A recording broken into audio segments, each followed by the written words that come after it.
Today on the grid, it is open Q&A day where we answering. Okay, forget that. Here we go. Good Today on good the grid, third time's the charm. Today on the grid, it is open Q&A day where we answer your burning questions and the questions that are not burning, just questions. Erik, the Cannon Man, he's not Terry, but Jimmy Jam, and he's the only real Rocket Man is in the house. We've got some relatively cool giveaways, including one not so great one. It's going to be a fine day on the grid, and it all starts in just 23.2 seconds. Let's go. The Grid is brought to you by Platypod, the tripod alternative that is changing the world. Everybody has a Platypod. You should too. Go to platypod.com.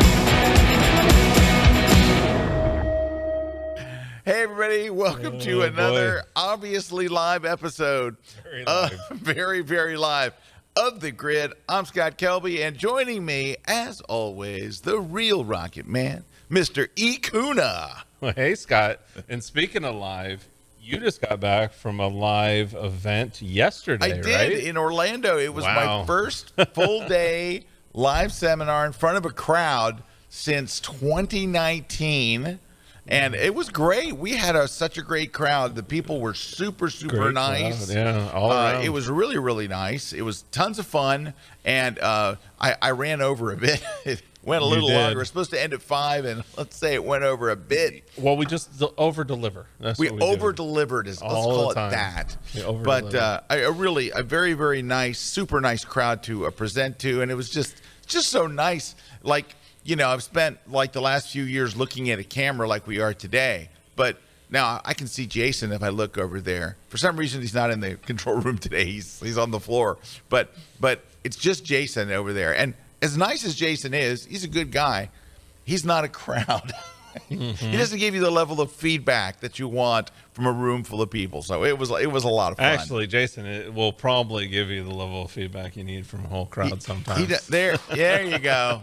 But anyway, it was great. I had a great time. Thank you to everybody that came out, and we had a ton of people watching online from all over. So that was kind of fun. We had in live streamed person it. and online. Yeah, it was all live. It was so much fun. It was really. I was so happy to be back out there doing it. I can't even tell you. Yeah, that was really exciting. And we were in a beautiful theater. We were at the Orange County Convention Center, but they have this beautiful theater with, you know, it's stadium seating and all. It was very nice. It was really had a nice stage. I'll tell you that day too. You know, that I know we've told the story before, but that was a seminar, you know, we talked about years ago, and then you updated it just recently. Yep. But it really is, because I had it in the background, because obviously I'm watching it to make sure nothing's going wrong or something. So I'm working, and I got it in the background. And I just remember hearing so many times during the day that I'm like, man, you know what? When I was starting out in photography, if somebody would have told me all this stuff, I would have saved like probably 3 or 4 years of pain.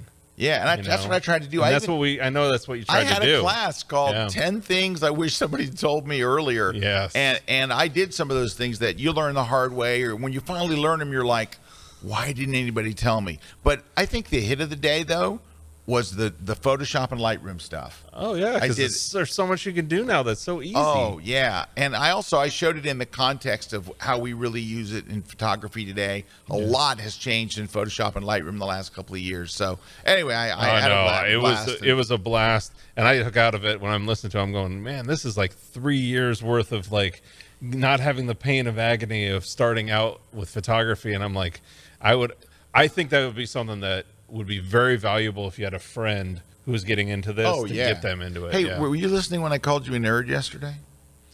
I did, yes. Yeah, because I showed this thing where Erik used photo pills to position his Tesla right behind the Milky Way.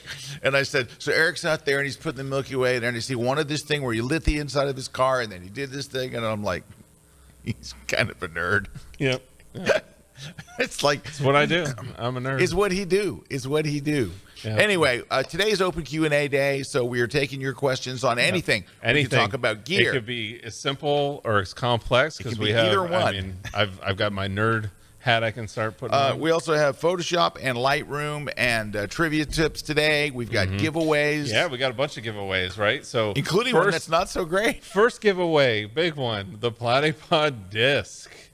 We're down to giving away the Platypod. See, here's what happened. disc. Last week we gave away the Extreme, and then which is like a really nice. We went to the Extreme $200 like thing. Now we're down to $18 this week. Like $18. But I will say, for what it does, this actually is really cool because it allows you to mount your camera pretty much any way to a ball head. Oh no, it is. It nice. is really it's neat. Actually, better than it sounds. Yeah, it is. This is the sleeper. This is one that's compared to last week's. Compared to last week's, yeah. So we also have a copy of Scott's book. We'll have an ebook copy of How Do You Do That in Photoshop book, which is a new book. And now, if you want the print copy, you just have to wait a little while for the print copy. And by a little while, we mean November. A little while. And then we're giving away a copy of the Adobe Photoshop book for digital photographers. Now that one you can get in print and ebook, so we'll be sending somebody that as well. Then we also have the On1 No Noise 2023 plugin. This is a great plugin for removing noise and then also adding sharpening now. So it's also noise and sharpening all in one. Then we're going to be giving away a copy or one V-Flat from V-Flat World. This is for U.S. shipping only, so just enter this if you have a U.S. shipping address. And that now everybody can win, though, at V-Flat World because they give 10% off to anybody watching the show. Just use that code Kelby10 at checkout, and you get 10% off of V-Flat World. And then Retouch for Me was giving away the Portrait Volumes app. And this is another one where you can win that app, but everybody gets a chance to win, and that they can get 20% off over at Retouch for Me. Just go to this website, www.promo.retouch4.me, and then enter that promo code Kelby120. So that's KELBYONE 20, and that'll give you 20% off their software. Hey-o. There we go. Also, so we have a special guest in the studio today. Now, I usually see his name scrolling in the comments, but he's actually here today. Tim Oliver's here. He was over at the seminar in Orlando yesterday, and then last week he gifted us with something really unique that has now become a part of the set. We're going to pull it out and show you after one of the breaks. But for something to get on this pristine grid set, yes, it has to be special because, as you can see, we're very careful about what we put back there. But no, we've added some things over the years. Oh, yeah, definitely. That's what I was just talking to my nephew about because he's here as well. And we were talking about all the little knickknacks and stuff. People think it's a green screen set, but it's not. It's an actual real set. And it's stuff that we've had over the years a lot of times. I mean, there's old like Beta deck and DV cam decks over there. Oh yeah, there's old recording devices. When we built this set, old network. It was fun. Equipment that we had, old computers. I mean, it really is just like a mishmash of stuff that over the 20-some years of Kelby One. Yeah, Ron from our IT department and streaming came in and says, well, "Can you use this? Can you use it?" We're like, "Yes, yes." The lights, they blink, they flicker. Yeah, sure, we'll use it. They're not connected to anything, but they flicker. Anyway, so we're taking your questions. We know what did you tell people how to enter the contest? Yeah, so to enter the contest, all you got to do, leave us a comment. Tell us what you'd like to win. Tell us also if you have any questions. This is the show where we're just doing an open Q&A. Any questions you all may have about anything in photography. It could even slide into chicken sandwiches or electric cars. We can probably go into some other avenues as well. I have a chicken sandwich update. Uh-oh. And I'm not happy about this. Uh-oh. I have reevaluated the Popeyes chicken sandwich on the way home from Orlando yesterday. Well, it's hit and miss, right? It wasn't as good as I remember it. The Popeyes chicken sandwich, and that actually, so that's what I heard. So remember the Burger King? Now we're on chicken sandwiches now. This is what we do. Chicken. So the chicken, right? Yes. It was too hard for them to make it consistent, so they made an inferior product now. A terrible product. The problem with the Popeyes chicken sandwich, I feel like, is it's hit and miss no matter where you go. Now the difference is, if I go to an Aussie grill, I have not found them to be much different at all. No. But of course, they're not big and all over the place yet. So No, Aussie Grill is a new chain from the Outback Steakhouse. I'm telling you. And Outback is based here in Tampa, Florida. They started here in Tampa, and now they, they're all over the world. But they're building this new chain, and it's here and it's in some other places, but it's definitely here in Tampa. We got a whole bunch of them now. Huey Magoo's. Have you tried Huey's yet? No, I have not. I've heard of this. That's a new chain, and but it's around. It's been around for a while, and really, really good. They've got a buffalo chicken ranch sandwich. Is terrific, but and KFC's is really good, and it's consistently good. Okay, but now, Popeyes was the top. Now I think it's moving so down. Spike Goda saying that Panda Express is testing an orange chicken sandwich, and it's amazing. Hey, their orange chicken is the #1 most popular. I love Panda Express. Yeah. I like some Orange people are down chicken on the Panda. sandwich. I am not. You know what it's about? You know what I love about the Panda? I love their orange chicken. It's their noodles. I've been with Scott to a Panda Express in Hawaii, of all places. That's right. In Hawaii, we went to Panda Express. My daughter still remembers that. Yeah, it's hard to beat. Anyway, we're taking your questions. Look at this. Sharon's got questions. Sharon's got Let's go. questions. What do we got? Let's take two Sharon, of them. Sharon's got. I got 2 Adobe Portfolio questions. All right, we can answer those. If I add a new photo to the collection in Lightroom Classic that is syncing with Lightroom, as long as the sync isn't off or paused, shouldn't that new photo be added to my Adobe Portfolio? It doesn't work that way. Nope. So, maybe it does not. Like what's the caveat? I know that would be really great if it did that, and it seems like it should. But it doesn't. Mm-hmm. So question number 1 is it doesn't work that way. You go to the portfolio, you delete the photo you want, and you put a new one in. Yeah, it's weird. And she wrote, there has to be an easier way than that. There is not.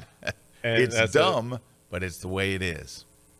So, and then the submit button on my contact page doesn't work. I've hooked up my Adobe site to my domain. Do I need to contact Adobe or my domain provider? You can try Adobe customer service. Yeah. I don't think because if you contact your domain provider, they're going to go, well, the problem's on Adobe's end. It's their website, right? Yeah, you just contact Adobe customer service. So yeah, because it should go through your domain. Because that's how I have mine set up, and yeah, it works fine. I might contact Adobe, or another option, because I've seen this with the portfolio, create a new contact page and see if it's just like a bug. Because sometimes that happens where it's just a bug. Like you go recreate it and it's like, oh, okay. I like this question from Michael. All right. So, oh boy. All right. Michael is asking, how do I convince my wife I need a new lens? Tips, tricks. Here's what you do, Michael. So, your lens. Do we have a lens here? You got a lens? Do we have a lens floating around? Yeah, here, I got one right here. Thank you. All right. Here's an old lens. Thank you. All right. So, Michael, there is this part of the lens that nobody ever does anything with. It's called the rear element. I talked about this actually yesterday in my seminar. But there's the rear element. Here's what you do. You take your thumb and you go to the rear element and you put it all over the rear element. You just touch it all over. Then you take a picture. Your photo is going to look really blurry and messy, and you're going to take it to your wife and go, honey, this lens is not, it's not working. I mean, look at this. I can go and send it to CPS, but it's going to be very expensive. Honestly, I think it's better to just buy a new lens. Now, working the word honestly into a lie, it's not a great thing. So I got another option. So this is option 2. Don't drop it. Don't drop it. Option 2. Drop it. Is to take this lens and go to B&H or KEH or MBP or one of those sites and figure out how much the lens is worth, and then talk about selling your lens in order to get a new lens. It always helps. That's so much more legitimate when you can say, like, hey, I could get $300 for that old 85 1.8, and then I could put that towards this new lens that I want. That's so and now it practical. Makes it yeah. So I'm just throwing that idea. Michael, out don't there. listen to Eric's practical make sense idea. Go with my off-the-wall one. Fingers on the rear element, and then take a shot. It's going to be a mess, and you're going to go, I need a new lens. Yep. It's faster than going to KEH or B&H. Hey, you know what, though? All joking aside, you know what's good about those sites? They give you a quote on the spot. On the spot. And it's always as long as you're honest on the quality, it's always been 100%. Yeah. I mean, they're really, if you want a new lens, that's really your best bet to go. And most of us keep pretty good care of our lens, so it's usually in good or excellent quality, anyways. Yeah. All right. Hey, tomorrow Jason and I are flying to New York City. We have a secret project. Mission. Secret project. Yep. Secret project. Flying up in the morning, flying back at night. So if you're in New York and you're on the streets of New York and you see Jason and I, we're on a secret project that may include lunch at Carmine's. Dun, dun, dun, dun, It will likely include lunch at Carmine's. Now, it'll have a detour to Carmine's for sure. Jason had never been to Maggiano's, and he liked it quite a bit. We went to Maggiano's the night before the seminar in Orlando. But Jason, if you liked Maggiano's, Carmine's, it's a different level. It's whatever is above Maggiano's. It's that. It's the best. It's the best, Joey. All right. Okay. So do we have to take a break? We have to take a break. When we come back, we've got more questions. Would be happy. And remember, when you ask a question, you're automatically entered to win any of the prizes, which is good. And we will be answering some of those questions coming up next.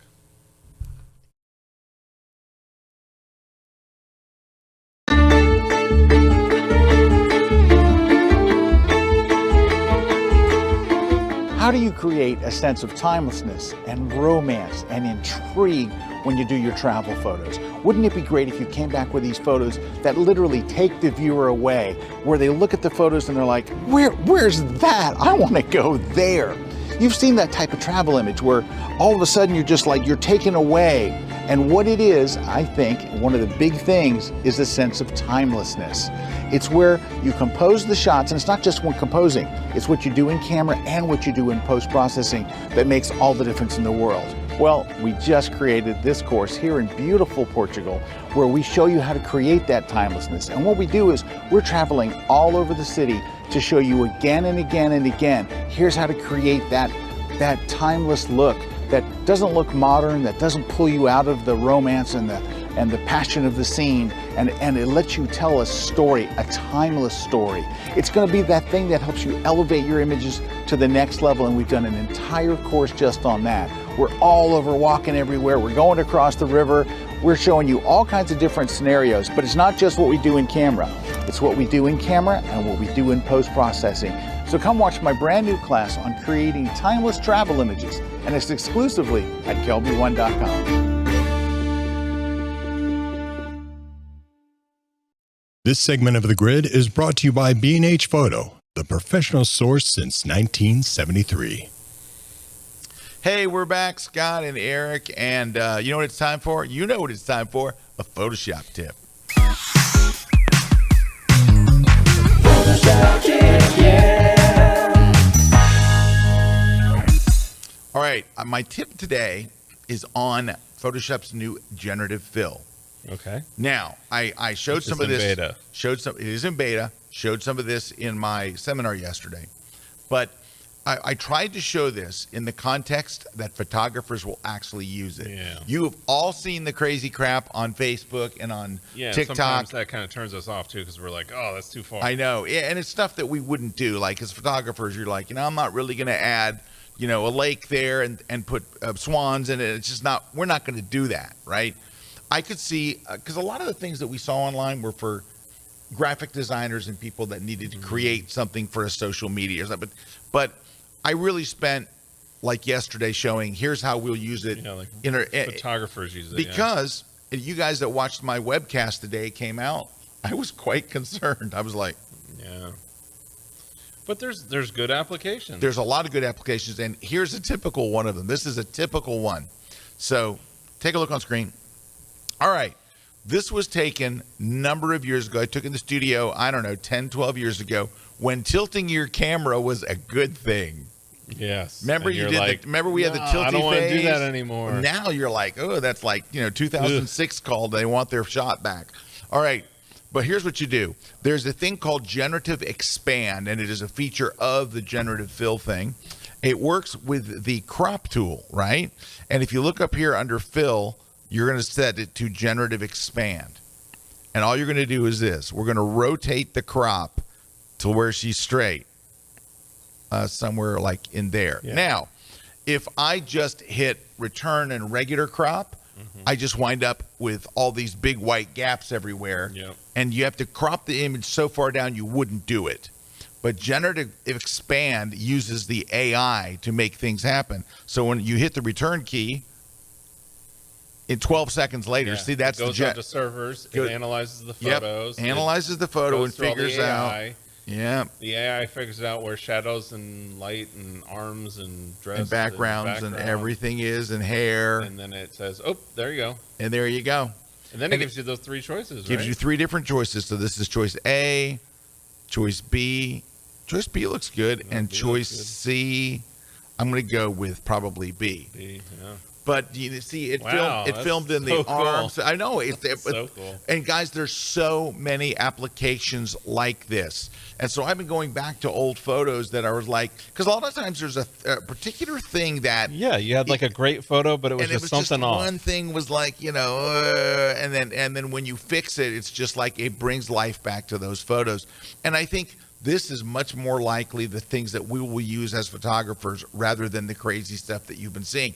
It's still remarkable, but it's more like, cool. This makes sense to me. This is how I'm going to do it. So anyway, what's my Photoshop tip for today? Well, we've got people that heard that Photoshop tip all over the world, right? Well, yeah. So we've got Gisela over there from Denmark turning in. Warren saying hello from New Jersey. Diane saying hello from West Virginia. Steve saying hey from Panama City. Stuart all the way up from Long Island. Hey, Stuart. And then John saying hi from Wisconsin. Rhonda saying hi from Yellowknife in the Northwest Territories. Says she's surrounded by fires, but still tuning in. All right. And then Mark is saying hi from Skegness. Paul saying hi from Holland, Michigan. Hey, Paul. Hey, Paul. Hey, Paul.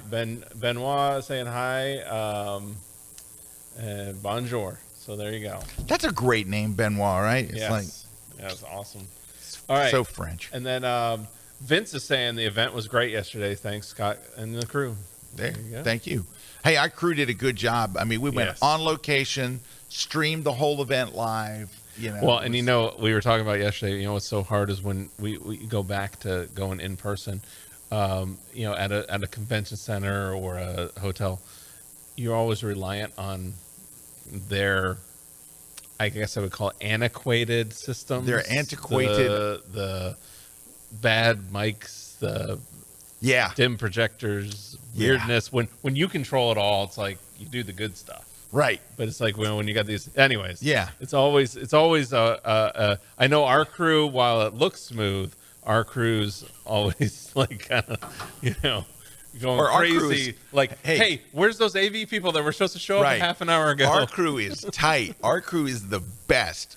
But when we have to interface with another crew, that they're just kind of like, yeah, we're weren't they here, supposed to we're be on the here? we're on the clock, whatever. Like, yeah, it's I it's gotta have crazy. 3 people to do the same job we can do with one. All There you righty, go. we got lots All of right. questions. Here we Chet, go. Chet is asking, what's the smoothest way to move an image from Lightroom Classic to Photoshop Beta and back into Lightroom? I'm guessing back into Lightroom Classic. Right. All right. So, Chet, there seems to be an issue with this. The thing that you're asking, it's an issue for me. If I'm in Lightroom and I hit Command E, which you would do on a Mac, or Control E on Windows to take the photo over to Photoshop, what happens is it launches Photoshop Beta, but it doesn't go over there for about 2.5 minutes. And then you get an error, like Lightroom starts jumping in your dock. You go to Lightroom, and Lightroom says, couldn't open Photoshop Beta. And then you go back to Photoshop Beta, and the photo's open. But it's like 2.5 minutes later. It's not really working well. So, Chet, I would just say this. The beta version of Photoshop is a beta for a reason. It's Yes. not done. It's still in the oven. They're still cooking it, et cetera, et So cetera, I et have cetera. something similar happen, but mine's in a different order. Like it it does that if I ping pong between them. But mine isn't that long. It isn't like 2 minutes, but it's like 30 seconds on mine. So here's what I would do, Chet, and I'll tell you what I've been doing. And this is not great. This is a bad workflow. This is worse than the workflow of Sharon, who asked earlier Yes. about the Adobe portfolio thing. So take a look on my screen real quick. Here's how I'm doing it.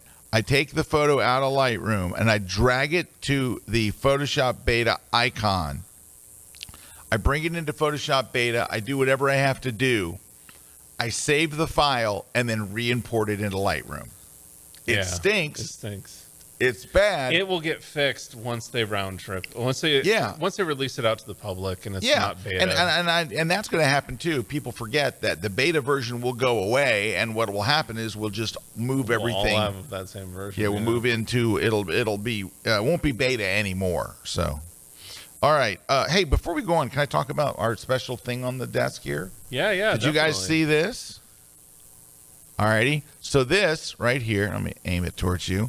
It was a gift from Tim Oliver. It came in last week, and we all opened it, got excited.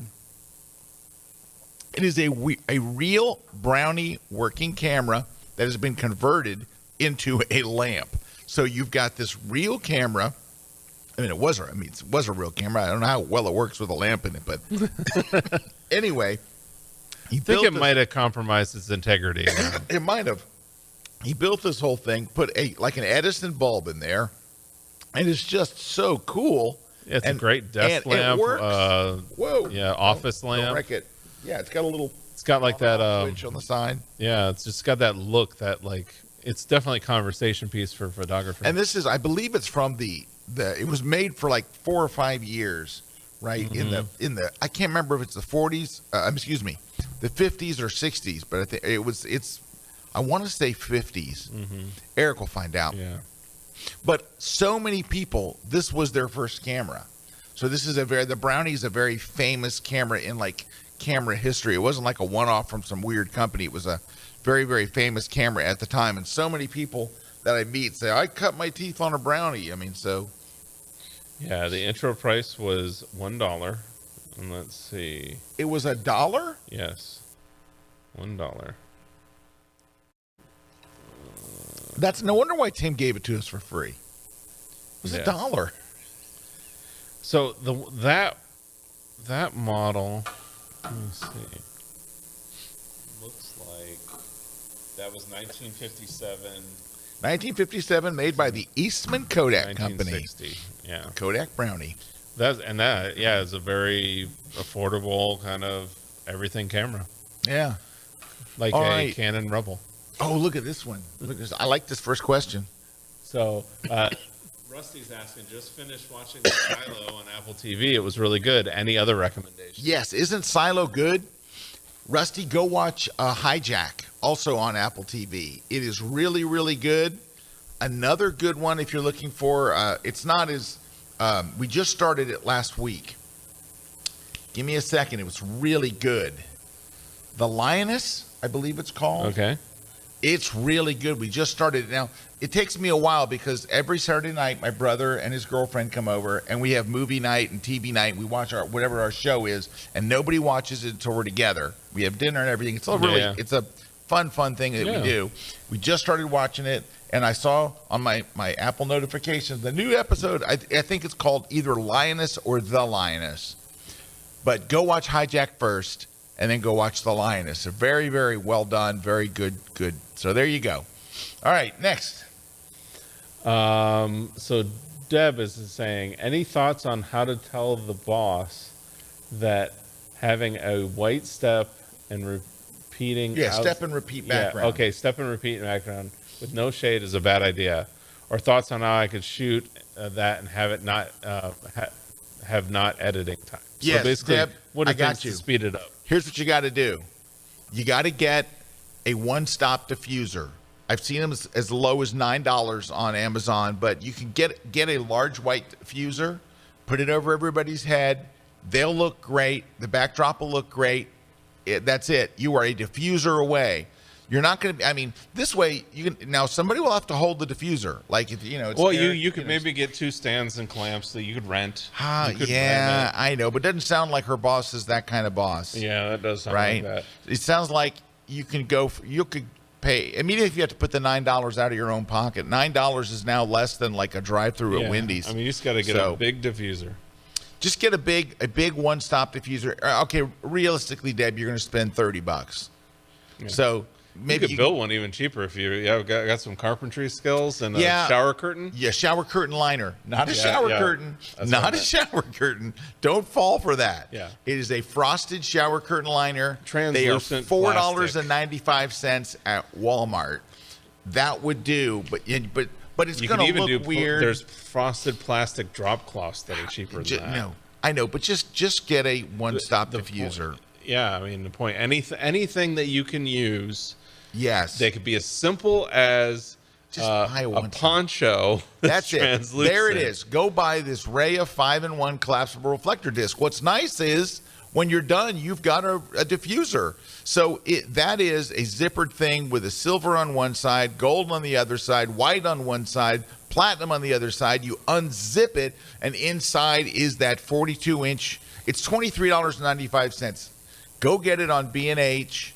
And you will love it. Hey, speaking of that, I want to talk. I'll do it when we come back from the break. I want to talk about the big B&H event that's coming up. B&H is holding a huge trade show in New York City, and kind of in the same location. It's in the big convention center and all.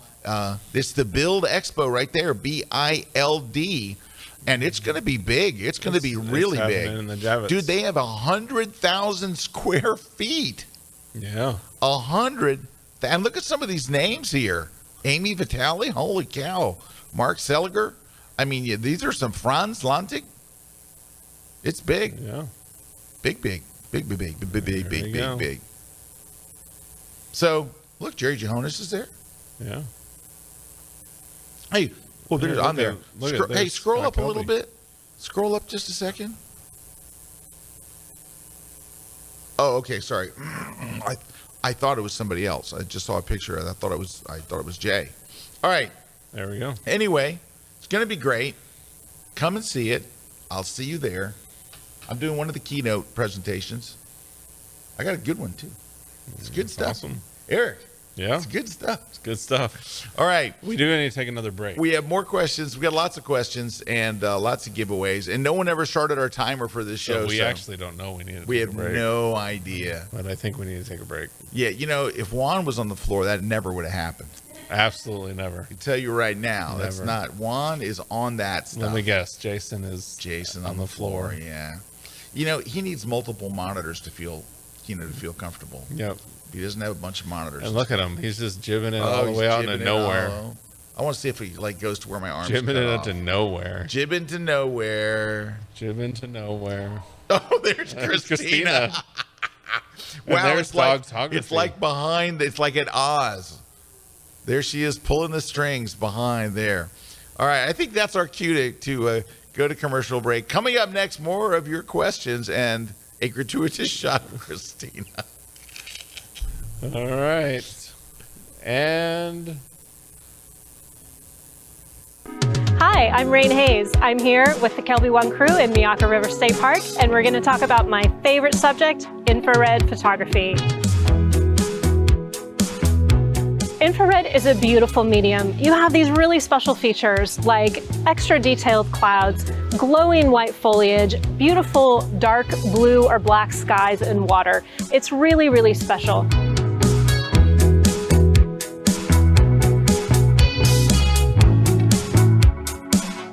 This class is going to go through all of the equipment that you need, and we'll get into the nitty-gritty of every filter that you could possibly be using to do infrared. We will look at the best subjects to shoot, the best settings for shooting them, and then we'll go into the studio and I'll walk you through all of the traditional processing steps, as well as a few different things that I like to do, plus a few surprises at the end. Come join me for my very first class with kelby1.com.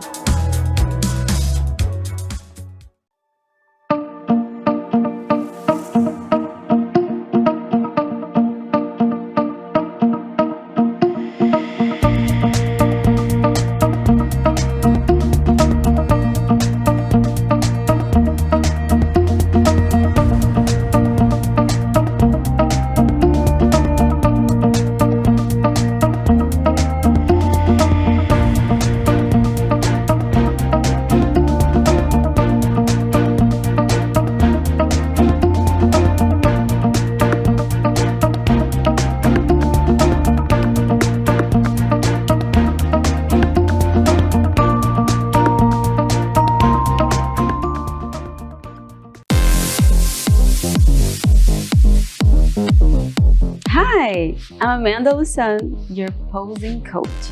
Come join me in my latest Ultimate Posing Guide. In this class, you'll be able to learn everything about posing, like pose your feet, your legs, your arms and hands, pose your whole body from head to toe. And also understand and learn how to facial expression and body expression. You learn how to pose with props, on the chair, sitting on the floor, lying on the floor. Can you imagine? And you will learn the foundation and advanced pose as well. Are you ready for this? So join me in my latest class on kelby1.com.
This segment of The Grid is brought to you by Canon.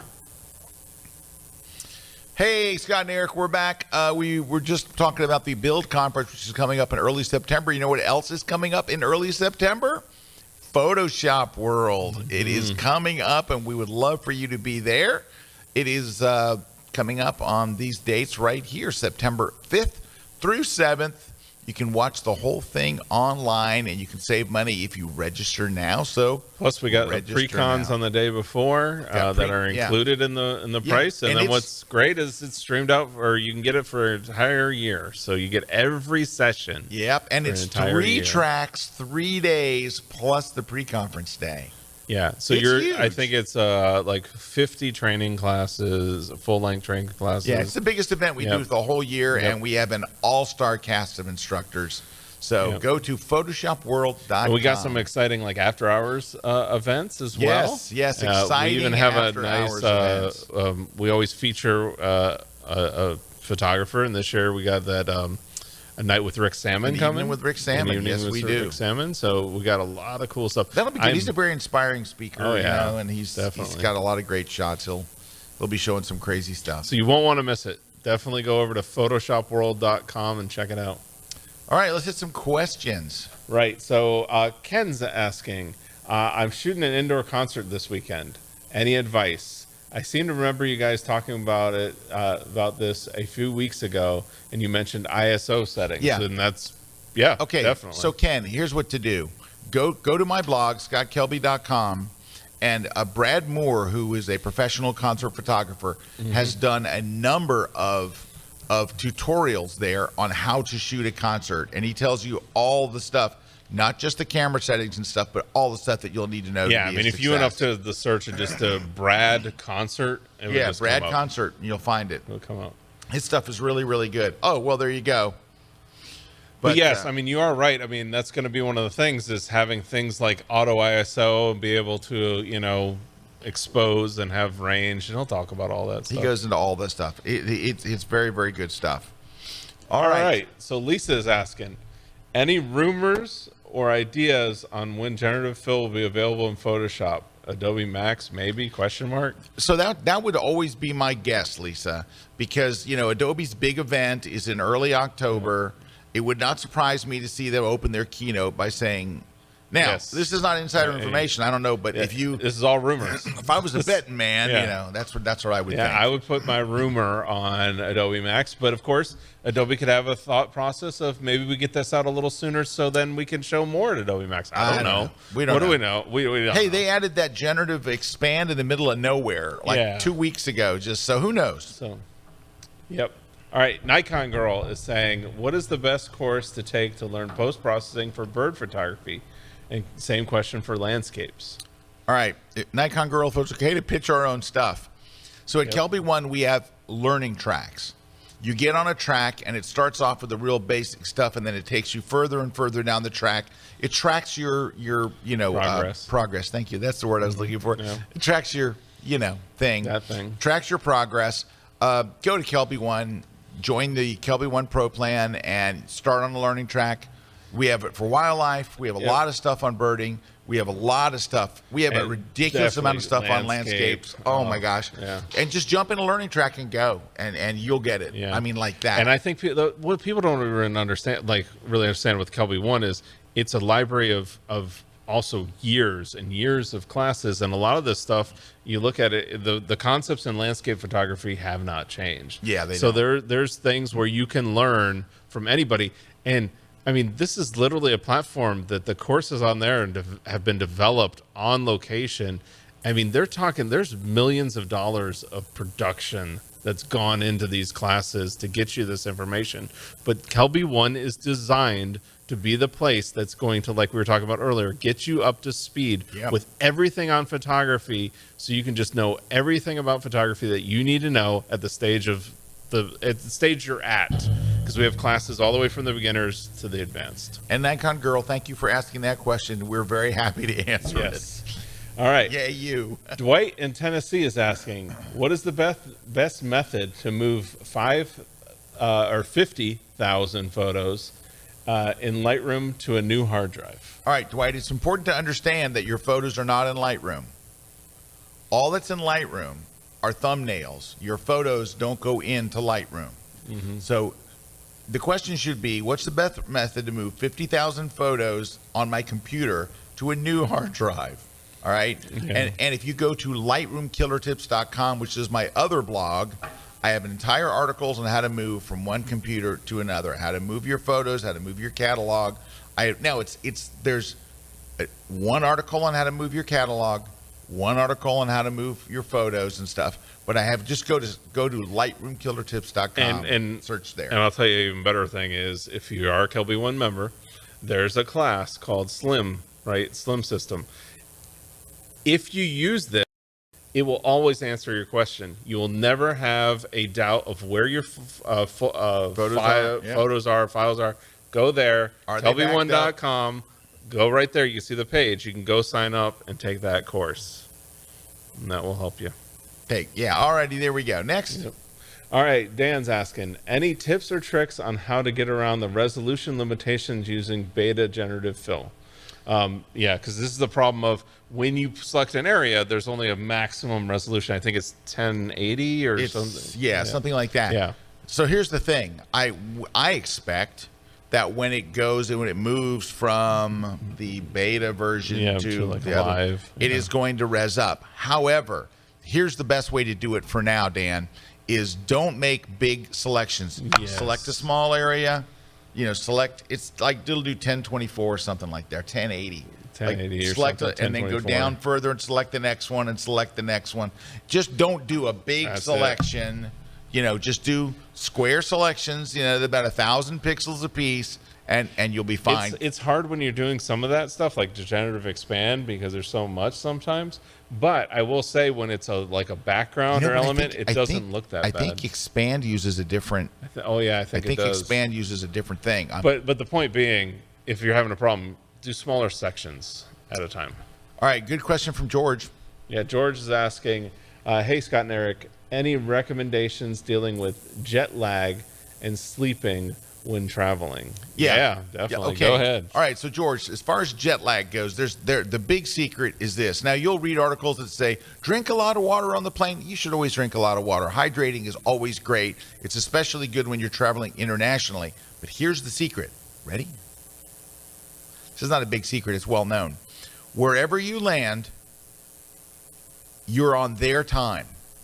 So if you land at 7 in the morning in London and you're really, really tired, do not go to sleep until bedtime. You're going to stay up all day, and you're going to go to bed at 10 o'clock at night, London time. But then when you wake up in the morning, you'll be on their clock and you're good to go, and you won't have jet lag and you won't feel funky. You're going to do the same thing when you come home. When you fly home, go to bed at bedtime, United States. Where people get burned, Dan, and this messes up their whole trip, is they will. Was it Dan that asked that? All right. Yeah. Sorry.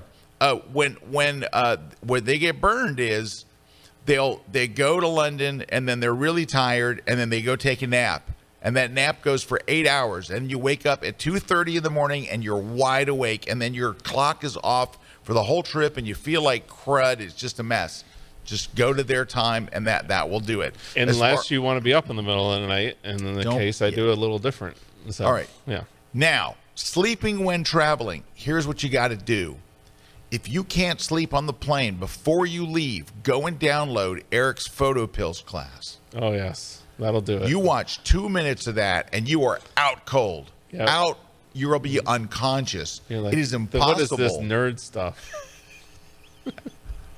You know, it was funny. Somebody came up to me. I talked about photo pills yesterday in my seminar, and somebody came up and said, is there any way you guys could create a class on I have photo pills. It's so great. I'm like, I need have two classes. I need to update some of those too, because again, stuff changes so much over the years. I know it does. It does. No, but it's a great it's a great course about photo pills. But I'm even thinking back, like that was so long ago. I'm sure the interface has changed a little bit. I don't know who was in our control room today, but they are really quick on that. They are quick on the draw. 2019. I might have to look at that. Might be time for a new photo pills class. Yeah. But I tell you, that app is incredible. But you're right. It can get a little nerdy. It can get a little boring. But no, I'm just totally kidding. But I know I'm with you. Here's what I try to do is I literally do try to have dinner on the plane, because if you try to have dinner while try to sleep while they're serving the meal, it's tough. That doesn't work. They'll serve you dinner right after takeoff. Eat the dinner and literally zonk out. Now, I know people, I have not had, I can sleep before the plane is, it's taxiing and I'm out. Tomorrow morning, I will be out. I will be out on that flight we're taxiing. I'll be completely unconscious. I can sleep on any plane. However, I know that some of them will take Benadryl. Yeah. They'll take Benadryl because Benadryl will knock you out. Yeah. So and Benadryl's, fairly safe. Antihistamine. It's an antihistamine is what it is. Bring out the nerd stuff. All right. Well, there's a couple of ideas. Well, who else we got here? All right. So Tate is saying, I have a Canon R7 and think that I can't use my Canon 600EX RT unless I buy an adapter. I don't know enough. Okay, that's the a Canon. subject. The 600EX RT is a flash. Yes, it is. And it has a hot shoe mount on it. I don't think it has a special hot shoe mount. I have a Canon R6. I'm able to use all my flashes without an adapter. I've never heard anything about the Canon R7 needing a special. Doesn't mean it. Kuna is on the case. Telling you, it would not surprise me to have some weird. Canon does some weird stuff. I mean, it could be, but I know I have an R6 and I'm able to use my flashes no problem. While he's looking up that, I'm going to move on to the next question. Harvestine Mobley says, I'm coming from a DSLR. How do you set up a mirrorless camera to take a long exposure? Harvestine, let us know what brand you're using. So let us know if you're on a Nikon or Canon or whatever, and hopefully we'll be more help on that one. Just pop it in the chat real quick. All right, Gail says, I'm using a Nikon D500, which has been a great camera, and I have a number of wonderful full-frame lenses. I'm torn between somewhat of a deal on a full-frame Nikon DSLR D850 or pulling the plug for mirrorless, aware that I'll have to fork out Z lenses. All right, Gail, good news. First off, absolutely go for the mirrorless. Do not go buy D850. No, don't do that. Do not. No one is making DSLRs anymore. I think the last DSLR was made 5 years ago. The future is not DSLRs. The good news is all you're going to need is the adapter, and you can take those full frame wonderful lenses that you're using already and use them with your Z, and it's a 1.5 inch, maybe 2 inch thick, inexpensive adapter. I'm telling you, the lenses will work just as well as they did. They work great. Don't even sweat it. Go to one of the Z's, and I know so many people that have a Z body, and they rave about them. You're not going to rave about the D850, and you're going to have bought something that's it's like you might as well go buy like a DVD player if you're looking to buy stuff that doesn't really exist anymore. Don't do that. Go get your mirrorless and just get a what you call it, adapter. Adapter, There was an interesting question. All right. Yeah, there's the adapters there. All right, Nicole. Hi, Nicole. Nicole says, I see that you both use Apple laptops. Can you share why you prefer them to Windows? All right. I'm going to tell you a story, Nicole. May I call you Nicole? Hi. I'm going to tell you a story. So, Nicole, I was hired a number of years ago by a PC-oriented company to be on an advisory panel, an advisory board. And so it was a PC-oriented company, but they put together a photography group. And they wanted to ask us about some photography products they were going to create. And they flew us out there, and we're all there. We all show up for this meeting, and let's say there's 12 of us. 11 of us have Mac laptops. And there's one guy that has a PC, but he's a Mac user. He borrowed it. Of course, we all teased him behind, He borrowed a Dell laptop, okay? Anyway, we have this schedule of what we're doing every day, and it's a very busy thing that we're doing in this meetings, right? And so one of the meetings is crossed off, and it says to be announced, and we don't know why they canceled this meeting. And what it was a vice president from the company wanted to come in and talk to us about the question that you just asked, Nicole. They wanted to know why. Why do photographers use Macs? What is it? And he said, look, we have PCs. We make PC products. We know that our PCs are every bit as good as your Macs. They can do everything a Mac can do. What is it? What is it? And they went around the room and they asked some people and gave their opinions. But I'll tell you what I told him, and it did suck the oxygen out of the room when I did it. So here's what it was. So I'm sitting next to the guy with the PC. And I said, can I borrow your PC laptop for a second? Mm-hmm. And he hands me his Dell. Which is probably a brick. It was a big, thick brick, but I held up the bottom. And I showed the bottom of it. It had a metal fan, screws, a serial number, plates. It looked like the bottom of a refrigerator. Yeah. Right? And the back of it looks like you got all these ports from like the 80s that you never use anymore. Yeah. And then I said, and let me show you this.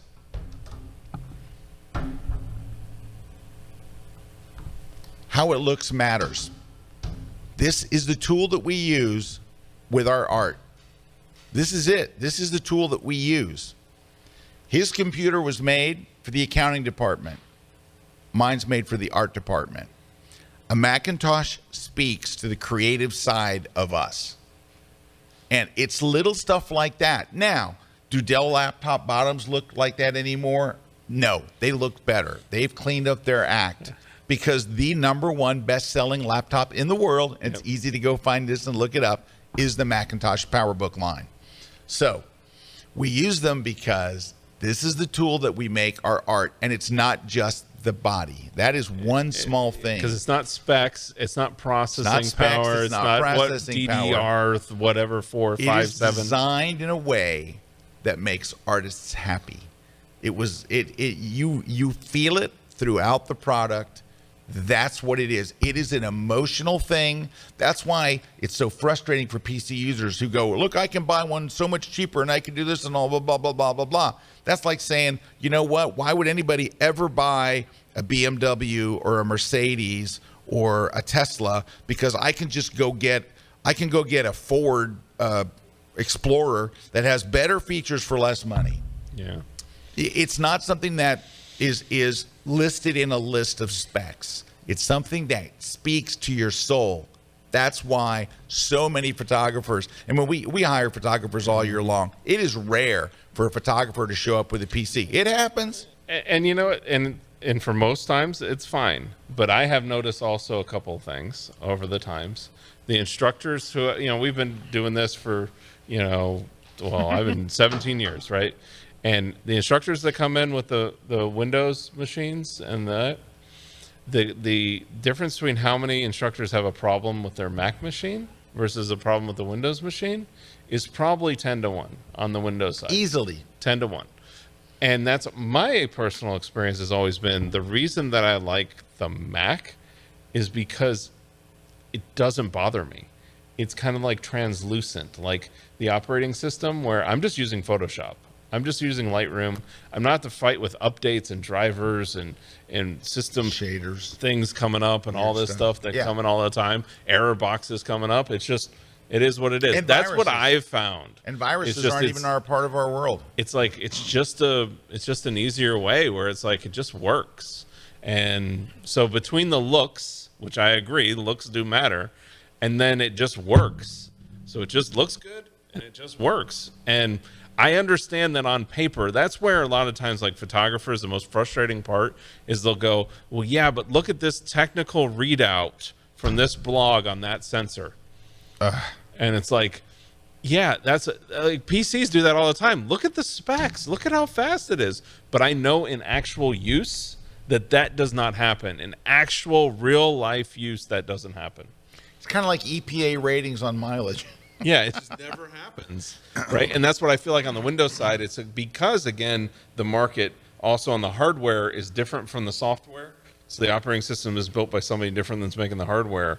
That talking between the two works so much better on the Mac.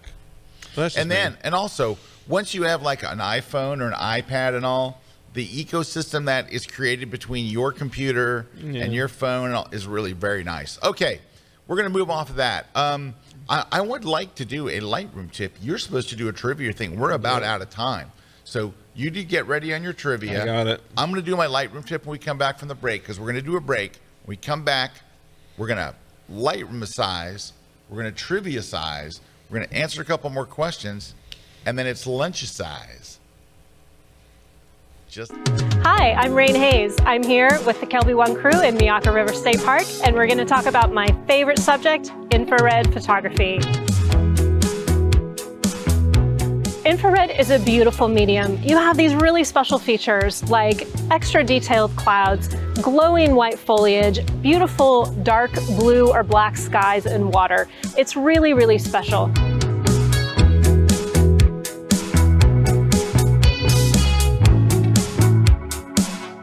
This class is going to go through all of the equipment that you need, and we'll get into the nitty-gritty of every filter that you could possibly be using to do infrared. We will look at the best subjects to shoot, the best settings for shooting them, and then we'll go into the studio and I'll walk you through all of the traditional processing steps as well as a few different things that I like to do, plus a few surprises at the end. Come join me for my very first class with kelby1.com.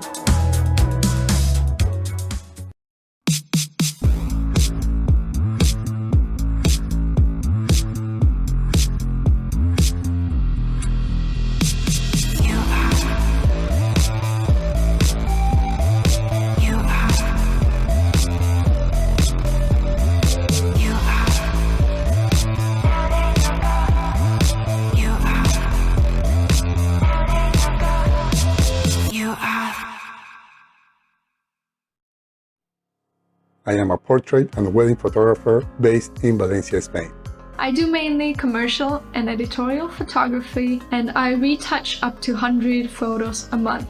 We shoot almost every day for all kinds of clients, such as commercial, beauty, and fashion. And we retouch our work more often, like every other day. I used to spend over 1 hour for one photo. If we want professional results, we must remove skin blemishes, do micro dodge and burn, highlight eyes, whiten teeth, and even reduce wrinkles in clothes. And this can easily take me up to 2 hours of work for each photo.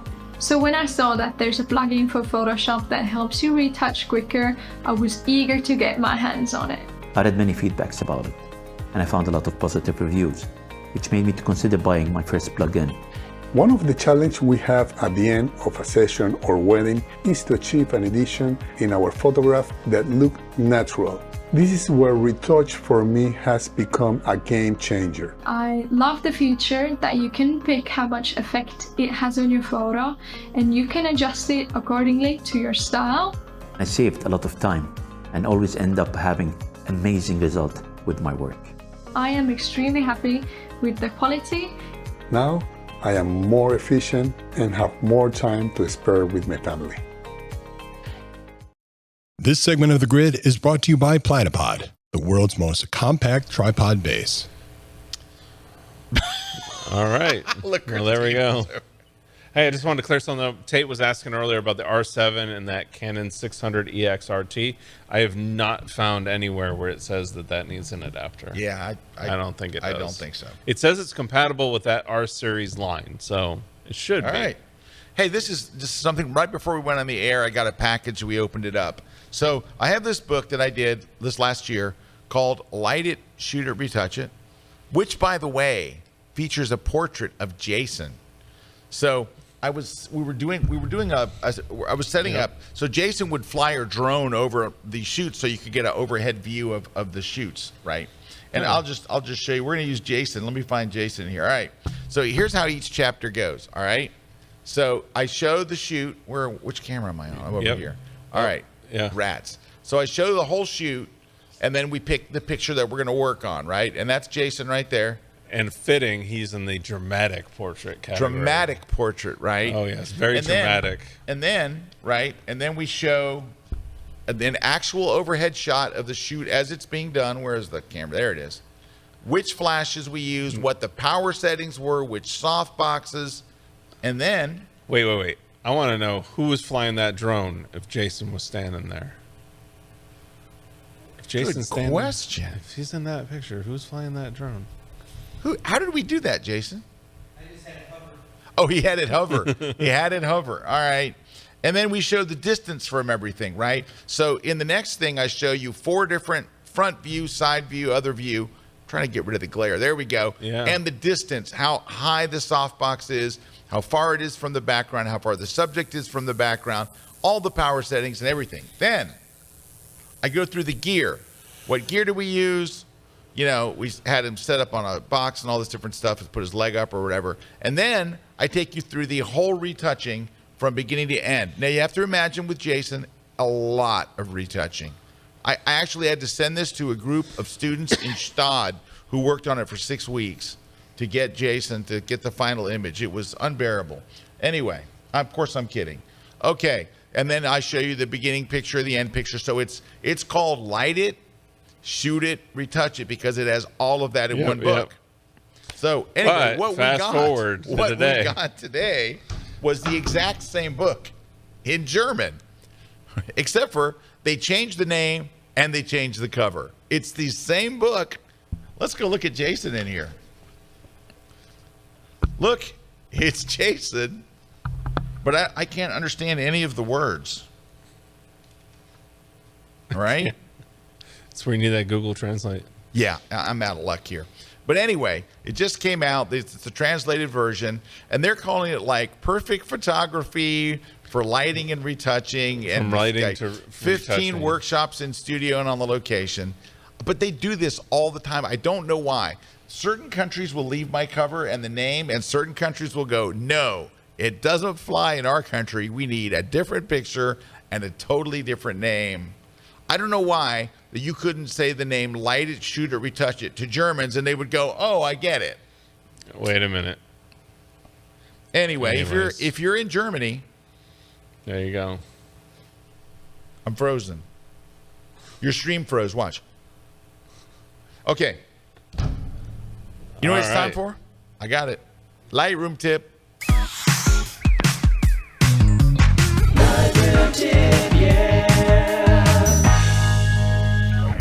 This is a very simple tip, but it's one that a lot of people don't do.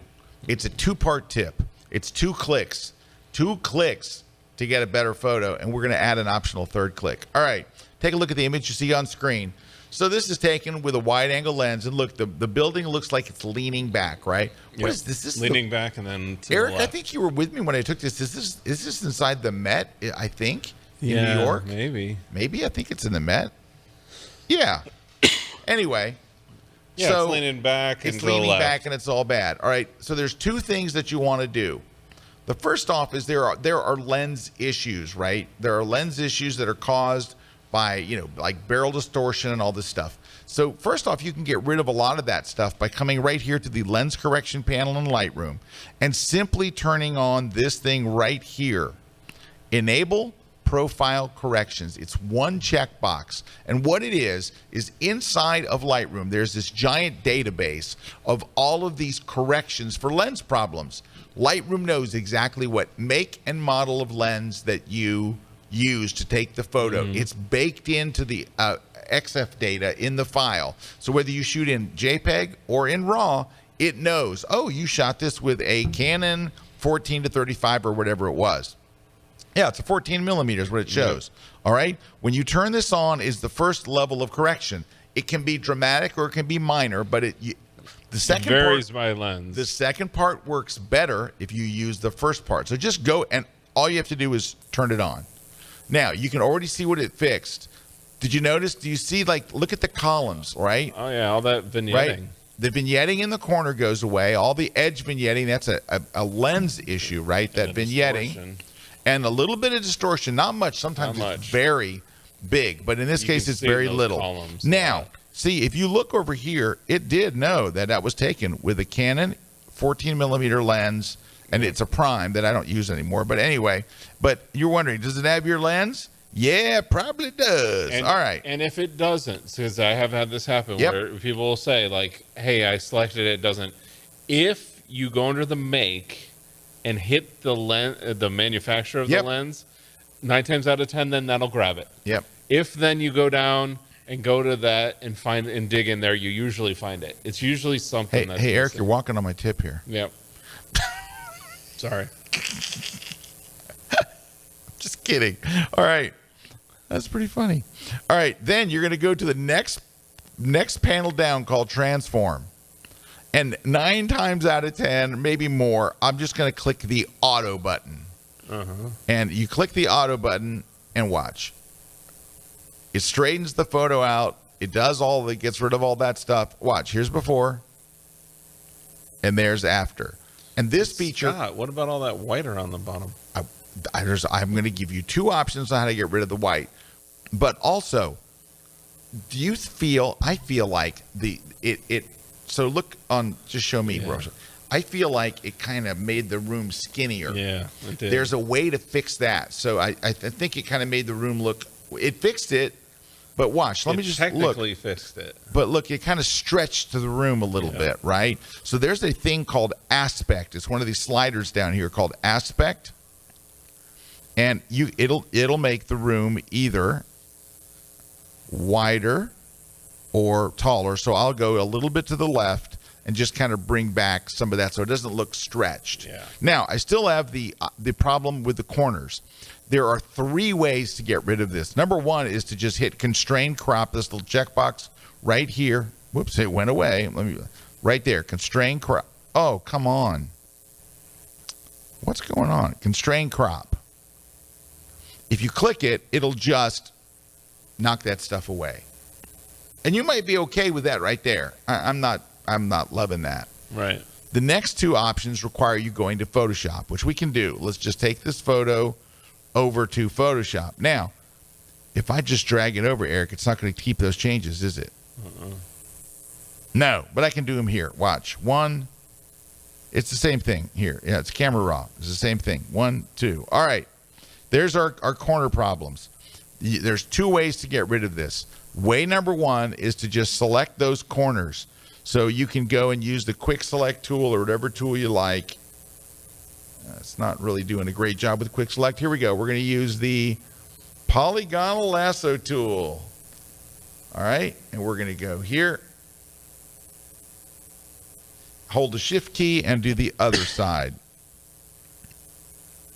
All right. And that is done. Then we're going to go to the fill menu in Photoshop. We're going to choose fill, and we're going to use content aware, which is the default. Click OK. Wait a couple of seconds. It didn't do badly. Well, it didn't do badly on the left. It kind of whiffed it a bit on the right. The third method is, while it's selected, go down here in Photoshop Beta and choose generative fill. do not type anything in. It doesn't need you to type anything in. It knows there's an empty space there. Wait 12 seconds. Let's see how it does.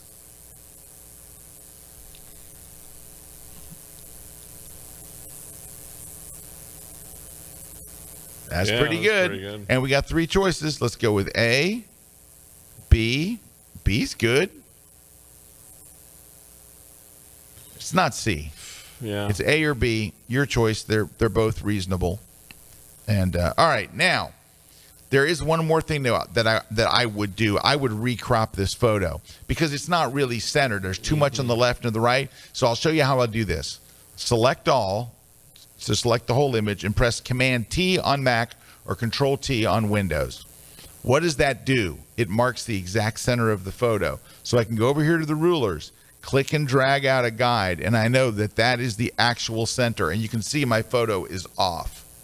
So what I would probably do is just stretch this out. Hold on. I don't need the free transform anymore. I would stretch the image out. Let me deselect everything. Jeez, oh Pete. Here we go. Let me flatten. Hold on. Sorry. Let me flatten it. I'll make a copy here so we can go to free transform. And I'm going to center up that column because that guide is right in the middle. So about right there. Yeah. And now I would do one more move. I said I would do one more, but we're going to do 2 more. This has gone beyond. It's no longer a quick tip. It's now a tutorial. This is a tutorial. We're going to go under the filter menu to camera raw filter, and then I would add a vignette. Now the vignette doesn't just go in the corners, which is a lens problem. I'm going to darken the edges a little bit all the way around the outside. There we go.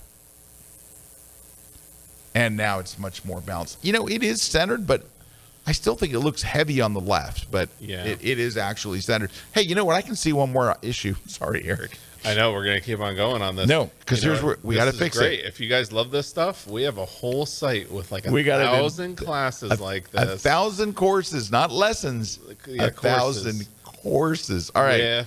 Watch. Dozens of lessons. We're going to go to just camera raw filter. We're going to go to, watch this, optics, and we're going to go to distortion. You can do this in Lightroom too. And we're going to take some of that distortion out of those columns because they were bowing out, weren't they? Because that stuff should be straight. And then, now I see a new problem. Hold on. All the tools are here to fix it. We're going to go to geometry. We're going to go to vertical. We're going to lean this bad boy back a little to where it's straight. What? Come on. That's it. We're there. And now it's got a recrop, right? But look at that. Can I show you how far that was off? Look. It was bulging out, so you were getting like barrel, yeah, look. Yep. See, that did need that fixed, didn't it? So now I would just recrop because the original is there. So let's just go and recrop it in a little bit. And that would be the final image. Oh, I had generative fill on. So who knows what's going to happen now? Oh, yeah. Probably nothing. I don't even need to do that. I don't even think we need fill. Right. Anyway, there you go. That'll get us very close. Okay. That is my very long. There you go. It's more than a tip. More than a tip.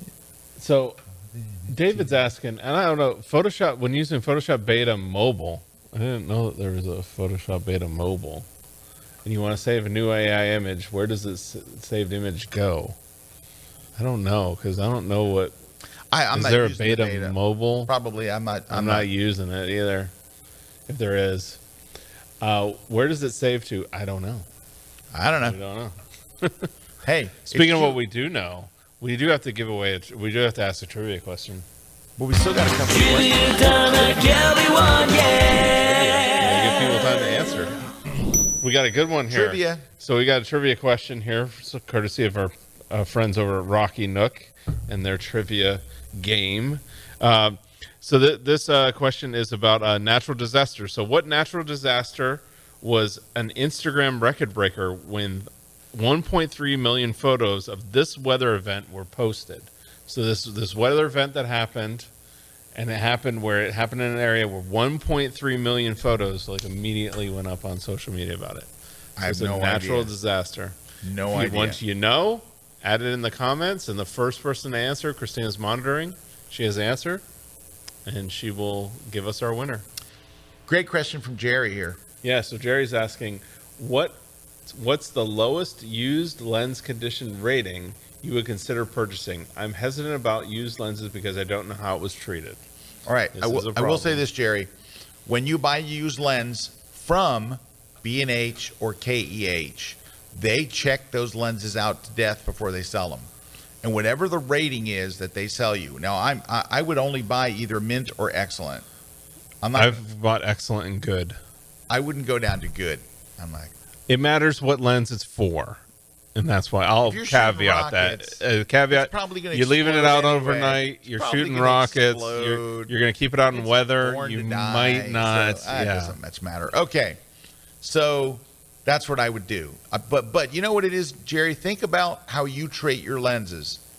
Most photographers baby their Yes. gear, and that's why I have no problem buying any used equipment. I just want it to be either mint or excellent. I won't buy the good. Yeah, so but at B&H, you would want an 8 or 9 is what you want. The 8 or 9. 8 or 9. You know, it's different ratings. So basically, but I agree with you, Scott. I think where I'm a little bit different I think sometimes the imperfections that when you get down to some of the middle range are cosmetic imperfections. Because like you Right, said, it'll be a most of these dinged up sites, looking- if there is an optical quality problem, they're going to tell you. They're going to tell you like, hey, this has a scratch on the lens. It's causing a problem. Plus, it wouldn't even be good at that point. It would be okay or bad. But that's the thing is just really understand that most photographers actually baby their lenses already. So there was another question I wanted to grab before we split, Yep. and it was up higher. It was Tim. Tim's. Tim, is the difference between the Tamron 150 to 600 and the Nikon 180 to 600 worth the upgrade? Shoot some wildlife and sports. Tim, I cannot tell you that if you bought can't that either. extra lens that you would ever notice a difference in your final image. I don't think you would really notice. That Tamron 150 to 6 is sharp. The Nikon 180 to 600 is sharp.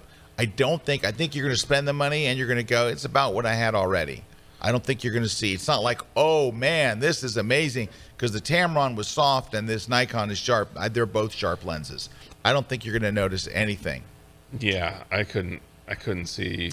And do we ever hear from Harvestine Mobley about the long exposure thing? No. All right. All right, we have winners. So we got Spiked Goat is winning the On One. Spiked Goat. Spiked Goat. Yep. And then Dan Brunel is winning the V flats. Mark Askison, I'm going to say, is winning the Photoshop book. Then Kelly Prowse is winning the Platypod disc. So we have the disc somewhere around here. And then John Portsmouth is winning the ebook of the How Do I Do That in Photoshop. And then the trivia winner was Dwight in Tennessee, or TN, winning the Refresh for Me app. And the answer was Hurricane Sandy. So when Hurricane Sandy come up, that was actually one of the peaks of Instagram as well. And Hurricane Sandy came up to the northeast, big dense population. Yep. And all those pictures went up on social media. There you go. So there you go. All right. So to win your prize, all you got to do is email us over at gridprize@kelby1.com. Make sure to claim your prize by this Friday. Also, what do we have coming up in October, Eric? We got the Worldwide Photo Walk. The so Worldwide all over the Photo Walk. world, we'll be walking. What's great right now is we just opened up to previous leaders to sign up and lead a walk. We actually have the walk now open. If you want to lead a walk, you can go apply to lead a walk. So right now, we just opened it up this last week, and you can see we already have walks starting to pop up there. But we're not opening it up for walkers yet. Right now, it's just for leaders. So if you're interested in leading a walk, which all leading a walk means is that I will plan out and organize a walk route on October 6th, or is it 6th or 7th? October 7th. I will plan out a walk on October 7th. Then all you got to do is plan a walk route. I usually would suggest, I know you would suggest, shorter is usually better. You don't want to make your walk too long, but just going to a place that, you can have a short, about a mile. a mile over 2 hours, so you can kind of mosey. Yeah, because we're and take photographers. shots. We want to go slow. We want to go slow, take shots. So putting the photographers in a great location in a city, and then you're just leading. It's a social event. Yeah, and it's a social event. And then you guys all meet up afterwards at a restaurant, have a nice hang out, lunch, make friends, breakfast, whatever. I have friends to this day that are friends that I met on a photo walk. Like they became friends, and I've taken trips with people I've met on photo walks and all kinds of stuff. And this is something we've done for a long time to support the Springs of Hope orphanage in Kenya, which helps a bunch of kids. Obviously it's helping orphans, so that's what the whole Worldwide Photo Walk is all about. Yep. 100% of the money that you donate goes to the Springs of Hope Orphanage in Nakuru, Kenya. Okay, guys, we have exhausted this day. We've shown Lightroom tips, Photoshop tips. We've had trivia. We've mentioned Jason's name very many times, which we try not to do. We've seen gratuitous shots of Christina. We've talked about Tim's light, which is now a permanent part of our show. It's a permanent part of the set. A guiding light, we like to think of it, don't we, Erik? Yes, a guiding light. Anyway, thank you guys for watching. Thanks to our crew here, all of our sponsors, all of you. We'll see you guys next Wednesday right here on The Grid. Take care, everybody.